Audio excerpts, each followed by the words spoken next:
ஓம் சாந்தி. இன்றைய முரளி 23 ஆகஸ்ட் 2024. பார்த்தாதா மதுபன். இனிய குழந்தைகளே, துக்கத்தை போக்கி சுகத்தை கொடுக்கும் தந்தையை நினைவு செய்யுங்கள். அப்போது உங்கள் எல்லா துக்கமும் தூர விலகும். அந்துமதி சோகதி ஆகும். கேள்வி: போக வர நினைவில் இருக்கும் டைரக்ஷனை குழந்தைகள் உங்களுக்கு தந்தை ஏன் கொடுத்திருக்கிறார்? பதில்: 1. ஏன் என்றால் நினைவால்தான் ஜென்ம ஜென்ம பாவங்களின் சுமை இறங்கும். 2. நினைவால்தான் ஆத்மா சதோ பிரதானமாக மாறும். 3. இப்போதிலிருந்து நினைவு இருக்கும் பயிற்சி இருந்தால் கடைசி நேரத்தில் ஒரு தந்தையின் நினைவில் இருக்க முடியும். கடைசி நேரத்தில் யார் மனைவியை நினைப்பாரோ என்பது கடைசி நேரத்தின் பாடல். 4. தந்தையை நினைவு செய்யும் பொழுது 21 ஜென்மங்களின் சுகம் முன்னால் வருகிறது.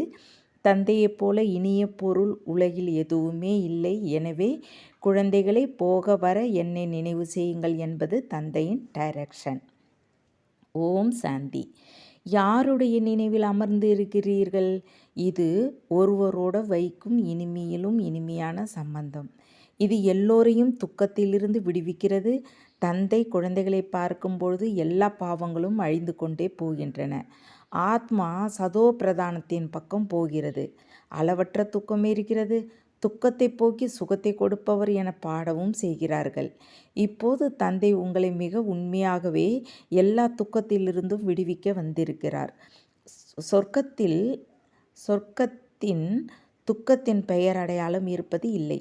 அப்படிப்பட்ட தந்தையை நினைவு செய்வது மிக மிக அவசியம். தந்தைக்கு குழந்தைகளிடம் அன்பு இருக்கிறது தானே? தந்தைக்கு எந்தெந்த குழந்தைகளிடம் அன்பு இருக்கிறது என்பது உங்களுக்கு தெரியும்.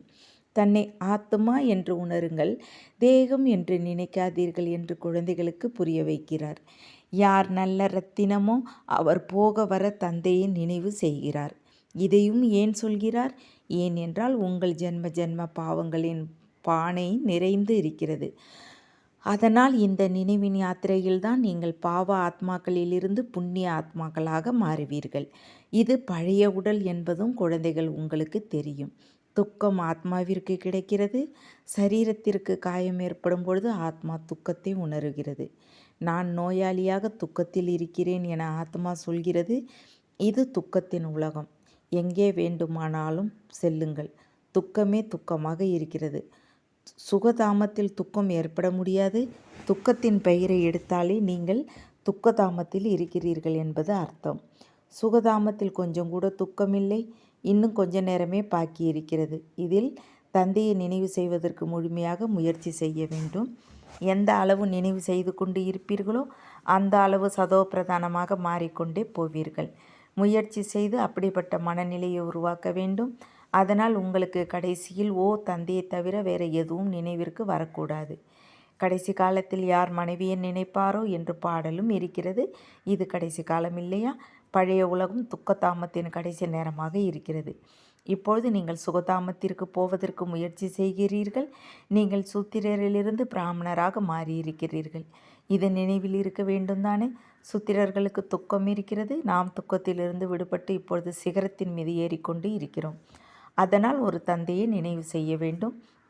அவர் மிகவும் அன்பான தந்தை. அவரை விட இனிய பொருளாக வேறு எதுவும் என்ன இருக்கிறது? ஆத்மா அந்த பரமபிதா பரமாத்மாவை நினைவு செய்கிறது. அவர் அனைத்து ஆத்மாக்களுக்கும் தந்தையாக இருக்கிறார். அவரை விட இனிமையாக இந்த உலகத்தில் வேறு எந்த பொருளும் இருக்க முடியாது. இவ்வளவு எண்ணற்ற குழந்தைகள் இருக்கிறீர்கள். எவ்வளவு நேரத்தில் நினைவு வரும்? நொடியில். நல்லது. முழு சிருஷ்டியின் சக்கரம் எப்படி சுற்றுகிறது? அதுவும் குழந்தைகள் உங்கள் புத்தியில் அர்த்தத்தோடு இருக்கிறது. அப்படி ஒருவர் நாடகத்தை பார்த்துவிட்டு வருகிறார். நாடகம் நினைவில் இருக்கிறதா என்று ஒருவர் கேட்கிறார். ஆம் என்று சொல்லும் பொழுதே ஆரம்பத்திலிருந்து கடைசி வரை எல்லாம் புத்தியில் வந்து விடுகிறது.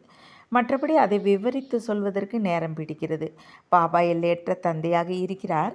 அவரை நினைவு செய்யும் பொழுதே 21 ஜென்மங்களின் சுகம் முன்னால் வருகிறது. தந்தையிடமிருந்து இந்த ஆஸ்தி கிடைக்கிறது.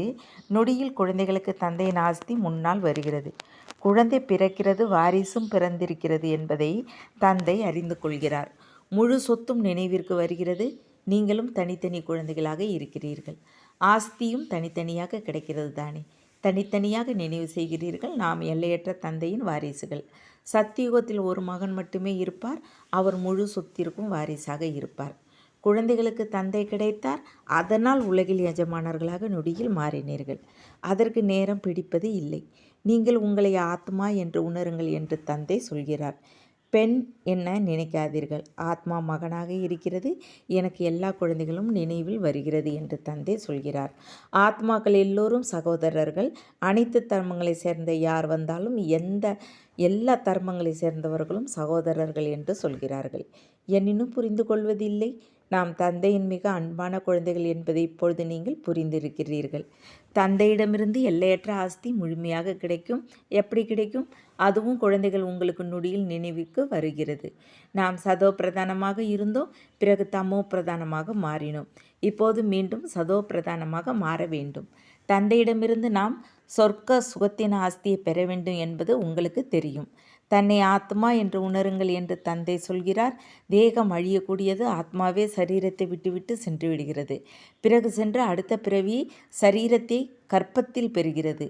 கரு எப்போது தயாராகிறதோ அப்போது ஆத்மா அதில் பிரவேசம் செய்கிறது. எனினும் அது ராவண வசத்தில் இருக்கிறது. விகாரங்களின் வசத்தால் ஜெயிலுக்கு போகிறது. அங்கே ராவணன் இருப்பதே இல்லை. துக்கத்தின் விஷயமே இல்லை. எப்போது முதுமை ஏற்படுமோ அப்போது இந்த சரீரத்தை விட்டுவிட்டு அடுத்த சரீரத்தில் சென்று பிரவேசம் செய்ய வேண்டும் என்பது தெரிந்துவிடும். அங்கே பயப்பட எந்த விஷயமும் இல்லை. இங்கே எவ்வளவு பயப்படுகிறார்கள், அங்கே பயப்படாமல் இருப்பார்கள். தந்தை குழந்தைகள் உங்களை அபார சுகத்திற்கு அழைத்து செல்கிறார். சத்தியுகத்தில் அபார சுகம் இருக்கும். கலியுகத்தில் அதிக துக்கம் இருக்கிறது. அதனால் இதை துக்கதாமம் என்று சொல்கிறார்கள். தந்தை எந்த சிரமத்தையும் கொடுப்பதில்லை.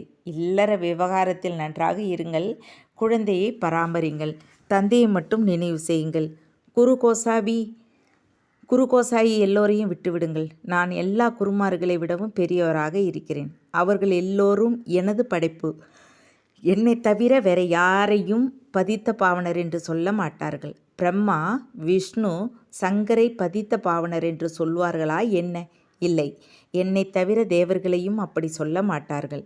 இப்பொழுது குழந்தைகள், நீங்கள் கங்கையை பதித்த பாவனி என்று சொல்வீர்களா? இந்த தண்ணீரின் நதிகள் எப்போது ஓடிக்கொண்டிருக்கின்றன? கங்கை, பிரம்மபுத்திரா போன்ற நதிகள் இருந்து வருகின்றன. இவற்றில் குளித்து கொண்டே இருக்கிறார்கள். மழை பெய்தால் வெள்ளம் வருகிறது. அதனால் துக்கம் ஏற்படுகிறது. அளவற்ற துக்கம் இருக்கிறது. வெள்ளத்தில் எத்தனை மனிதர்கள் இறக்கிறார்கள்? சத்தியுகத்தில் துக்கத்தின் விஷயமே இருக்காது. விலங்குகளுக்கும் துக்கம் ஏற்படாது. அவற்றிற்கும் அகால மரணம் ஏற்படாது. இந்த நாடகமே அப்படி உருவாக்கப்பட்டு இருக்கிறது. பாபா, நீங்கள் எப்பொழுது வருவீர்களோ அப்பொழுது நாங்கள் உங்களுடையவராக ஆவோம் என்று பக்தியில் பாடுகிறார்கள். அவர் வருகிறார் தானே. துக்கதாமத்தின் கடைசி வரைக்கும் சுகதாமத்தின் ஆரம்பத்திற்கும் இடையில் வருவார். எனினும் இது யாருக்கும் தெரியாது. சிருஷ்டியின் ஆயுள் எவ்வளவாக இருக்கிறது, இதையும் அறியவில்லை. தந்தை எவ்வளவு எளிதாக சொல்கிறார். இந்த சிருஷ்டி சக்கரத்தின் ஆயுள் 5000 வருடங்கள் என்பது முன்னர் உங்களுக்கு தெரிந்திருந்ததா? அவர்கள் லட்ச வருடங்கள் என்று சொல்கிறார்கள். ஒவ்வொரு யுகமும் 1250 வருடங்களை கொண்டது என்று இப்பொழுது தந்தை புரிய வைக்கிறார். சொஸ்திகாவில் 4 பாகங்களை முழுமையாக காட்டுகிறார்கள். அதில் கொஞ்சம் கூட வித்தியாசம் இருப்பதில்லை. சரியான கணக்கு இருக்க வேண்டும் என்று விவேகமும் சொல்கிறது. பூரியில் அண்டாவில் சாதத்தை சமைக்கிறார்கள். அது தானாகவே 4 பாகங்கள் ஆகின்றன. அப்படி உத்தியை உருவாக்கியிருக்கிறார்கள். அங்கே சாதத்தை அதிகம் சாப்பிடுகிறார்கள். ஜெகநாத் என்று சொன்னாலும் ஸ்ரீநாத் என்று சொன்னாலும் விஷயம் ஒன்றுதான். இருவரையுமே கருப்பாக காட்டுகிறார்கள். ஸ்ரீநாத்தின் கோவிலில் நெய்யும் களஞ்சியம் இருக்கிறது. எல்லாம் நெய்யில் வெந்த நல்ல நல்ல பொருட்கள் கிடைக்கின்றன. வெளியில் கடை போடுகிறார்கள். எவ்வளவு உணவை படைக்கிறார்கள். யாத்ரீகர் எல்லோரும் கடையில் சென்று பெறுகிறார்கள். ஜெகநாத் கோவிலில் சாதமே சாதமாக இருக்கிறது. அவர் ஜெகநாத், இவர் ஸ்ரீநாத். சுகதாமத்தையும் துக்கதாமத்தையும் காட்டுகிறார்கள். ஸ்ரீநாத் சுகதாமத்தை சேர்ந்தவர், ஜெகநாத் துக்கதாமத்தை சேர்ந்தவர். காமசிதையில் ஏறியதால் இந்த நேரம் கருப்பாகி இருக்கிறார்கள். ஜெகநாதருக்கு சாதத்தை மட்டும் படைக்கிறார்கள். இவரை ஏழையாகவும் அவரை செல்வந்தராகவும் காட்டுகிறார்கள். ஒரு தந்தை மட்டுமே ஞானக்கடல். பக்தியை அஞ்ஞானம் என்று சொல்கிறார்கள். அதிலிருந்து எதுவும் கிடைப்பது இல்லை. அங்கே குருமார்களுக்கு மட்டும் நல்ல வருமானம் கிடைக்கிறது.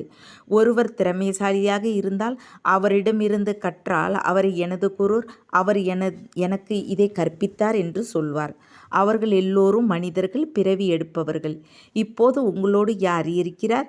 விசித்திர பாபா. இது என்ன சரீரம் அல்ல. இது எனது சரீரம் அல்ல.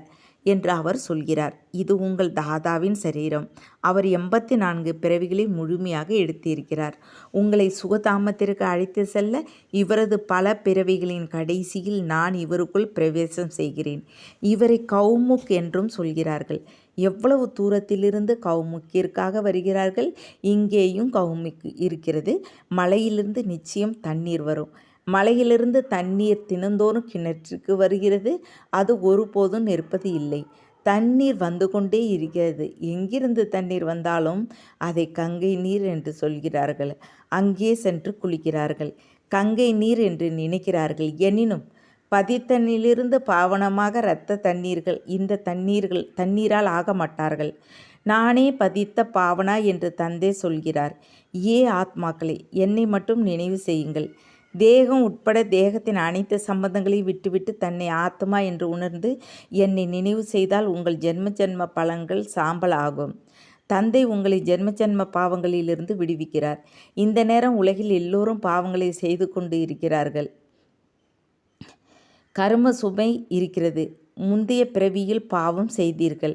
63 ஜென்மங்களுக்கு கணக்கு வழக்கு இருக்கிறது. கலைகள் கொஞ்சம் கொஞ்சமாக குறைந்து கொண்டே போகின்றன. அப்படி சந்திரனின் கலைகள் குறைந்து கொண்டே போகின்றன. இது பிறகு எல்லையற்ற இரவு பகலாக இருக்கிறது. இப்பொழுது முழு உலகின் மீதும் அதிலும் குறிப்பாக பாரதத்தின் மீது ராகுவின் திசை அமர்ந்து இருக்கிறது. ராகுவின் கிரகணம் பிடித்து இருக்கிறது. இப்பொழுது குழந்தைகள், நீங்கள் சியாமிலிருந்து சுந்தராக மாறிக்கொண்டு இருக்கிறீர்கள். எனவே ஸ்ரீ கிருஷ்ணரையும் ஷாம் சுந்தர் என்று சொல்கிறார்கள். அவரை முழுமையாக கருப்பாக உருவாக்கி இருக்கிறார்கள். காம சிதையில் ஏறியதால் அதன் அடையாளத்தை காட்டுகிறார்கள். எனினும் மனிதர்களுக்கு புத்தி வேலை செய்வது இல்லை. ஒருவரை வெண்மையாக ஒருவரை கருப்பாக செய்கிறார்கள். இப்பொழுது நீங்கள் வெண்மையாக மாறுவதற்கு முயற்சி செய்து கொண்டு இருக்கிறீர்கள். சதோ பிரதானமாக மாறுவதற்கு முயற்சி செய்ய வேண்டும். அப்போதே ஆவீர்கள். இதில் சிரமத்திற்கு எந்த விஷயமும் இல்லை. இந்த ஞானத்தை இப்பொழுது நீங்கள் கேட்கிறீர்கள். பிறகு காணாமல் போய்விடும். அவர்கள் கீதையை படித்து சொல்லலாம். எனினும் இந்த ஞானத்தை சொல்ல முடியாது. அது பக்தி மார்க்க புத்தகம். பக்தி மார்க்கத்திற்கு அநேக சடங்கு சம்பிரதாயங்கள் இருக்கின்றன. ஒருவர் எதை படிக்கிறார், ஒருவர் எதை செய்கிறார். ராமனின் கோயிலுக்கு போகிறார்கள். ராமரையும் கருப்பாக செய்து வைத்திருக்கிறார்கள். ஏன் கருப்பாக செய்கிறார்கள் என்று சிந்திக்க வேண்டும். காளி கல்கத்தாவிலும் இருக்கிறார். அம்மா அம்மா என்று சொல்லி உருகுகிறார்கள். அவரை எல்லோரையும் விட கருப்பாக மிக பயங்கரமாக காட்டுகிறார்கள். அவரை பிறகு மாதா என்றும் சொல்கிறார்கள். உங்களிடம் இந்த ஞானவாள், ஞானக்கட்டாரி போன்றவை இருக்கின்றன. அதனால் அவர்கள் ஆயுதங்கள் கொடுத்து விட்டார்கள். உண்மையில் முன்னர் காளி மீது மனிதர்களை பலி கொடுத்தனர். இப்போது அரசாங்கம் தடை செய்துவிட்டது. முன்னர் ஜிந்துவில் தேவியின் கோவில் இருக்கவில்லை. எப்போது குண்டு வெடித்ததோ அப்போது எனது கோவில் இல்லை. சீக்கிரம் காட்டுங்கள், இல்லையென்றால் இன்னும் குண்டுகள் வெடிக்கும் என்று காளி என்னிடம் சொன்னார் என்று ஒரு பிராமணர் சொன்னார். அவ்வளவுதான். அளவற்ற பணம் சேர்ந்தது. கோவில் கட்டப்பட்டது. இப்பொழுது பாருங்கள், எண்ணற்ற கோவில்கள் இருக்கின்றன. எத்தனை இடங்களுக்கு அலைகிறார்கள். தந்தை உங்களை இந்த எல்லா விஷயங்களிலிருந்தும் விடுவிப்பதற்காக புரிய வைக்கின்றார். மற்றபடி யாரையும் நிந்தனை செய்யவில்லை. இந்த சிருஷ்டி சக்கரம் எப்படி உருவாக்கப்பட்டிருக்கிறது என தந்தை நாடகத்தை புரிய வைக்கிறார். நீங்கள் எதை பார்த்தீர்களோ அது மீண்டும் இருக்கும். எந்த பொருள் இல்லையோ அதை உருவாக்குவார்கள். நமது ராஜ்யம் இருந்தது, அதை நாம் இழந்துவிட்டோம் என்பதை நீங்கள் புரிந்திருக்கிறீர்கள். குழந்தைகளே, நரனிலிருந்து நாராயணன் ஆக வேண்டும் என்றால் முயற்சி செய்யுங்கள் என்று இப்பொழுது மீண்டும் தந்தை சொல்கிறார். பக்தி மார்க்கத்தில் நீங்கள் அதிக கதைகளை கேட்டு வந்தீர்கள். அமர கதை கேட்டீர்கள். பிறகு யாராவது அமரராக மாறினீர்களா? யாருக்காவது ஞானத்தின் 3வது கண்ணு கிடைத்ததா? இதை தந்தை அமர்ந்து புரிய வைக்கிறார். இந்த கண்களால் எந்த கெட்டதையும் பார்க்காதீர்கள். சிவில் கண்களால் பாருங்கள். கிரிமினல் பார்வை பார்க்காதீர்கள். இந்த பழைய உலகை பார்க்காதீர்கள். இது அழிய வேண்டும். இனிமேலும் இனிமையான குழந்தைகளே, நான் உங்களுக்கு 21 பிறவிகளுக்கு ராஜ்யத்தை கொடுத்து விட்டு போகிறேன் என்று தந்தை சொல்கிறார். அங்கே வேறு எந்த ராஜ்யமும் இருக்காது. துக்கத்தின் பெயரும் இருக்காது. நீங்கள் அதிக சுகத்தோடும் செல்வத்தோடும் இருப்பீர்கள். இங்கே மனிதர்கள் எவ்வளவு பட்டினி கிடக்கிறார்கள். அங்கே நீங்கள் முழு உலகின் மீதும் ராஜ்யம் செய்கிறீர்கள். எவ்வளவு சிறிய இடம் தேவை. சிறிய தோட்டம் பிறகு வளர்ந்து வளர்ந்து கலியுக கடைசியில் எவ்வளவு பெரிதாக மாறிவிடுகிறது. மேலும் 5 விகாரங்கள் பிரவேசமாகிய காரணத்தால் ஆரம்பித்தால் முள்காடாக மாறிவிடுகிறது. காமம் மகா சத்துரு என்று தந்தை சொல்கிறார். இதனால் நீங்கள் முதல் இடை கடை துக்கம் பெற்றீர்கள். ஞானம் மற்றும் பக்தியை இப்பொழுது நீங்கள் புரிந்திருக்கிறீர்கள். விநாசம் முன்னால் நிற்கிறது. எனவே இப்பொழுது சீக்கிரம் முயற்சி செய்ய வேண்டும். இல்லையென்றால் பாவங்கள் சாம்பலாகாது. தந்தைய நினைவால் தான் பாவங்கள் அழியும். பதித்த பாவனராக ஒரு தந்தையே இருக்கிறார்.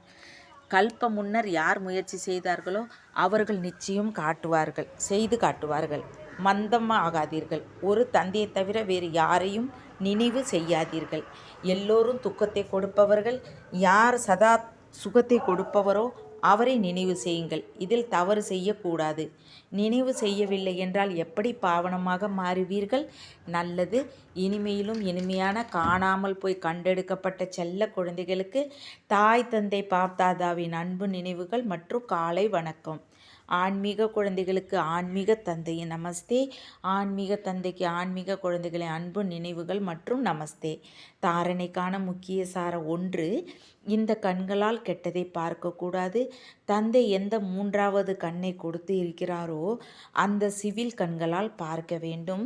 சதோ பிரதானமாக மாற முழுமையாக முயற்சி செய்ய வேண்டும். 2. இல்லற விவகாரத்தை பராமரித்து கொண்டே பிரியமான தந்தையை நினைவு செய்ய வேண்டும். மனநிலை அப்படி உருவாக்க வேண்டும். அதனால் கடைசி காலத்தில் ஒரு தந்தையை தவிர வேற யாருடைய நினைவும் வரக்கூடாது. வரதானம். உங்கள் உயர்ந்த உணர்வு மூலமாக உலகின் சூழ்நிலையை மாற்றம் செய்யும் ஆதார மூர்த்தி ஆகுக.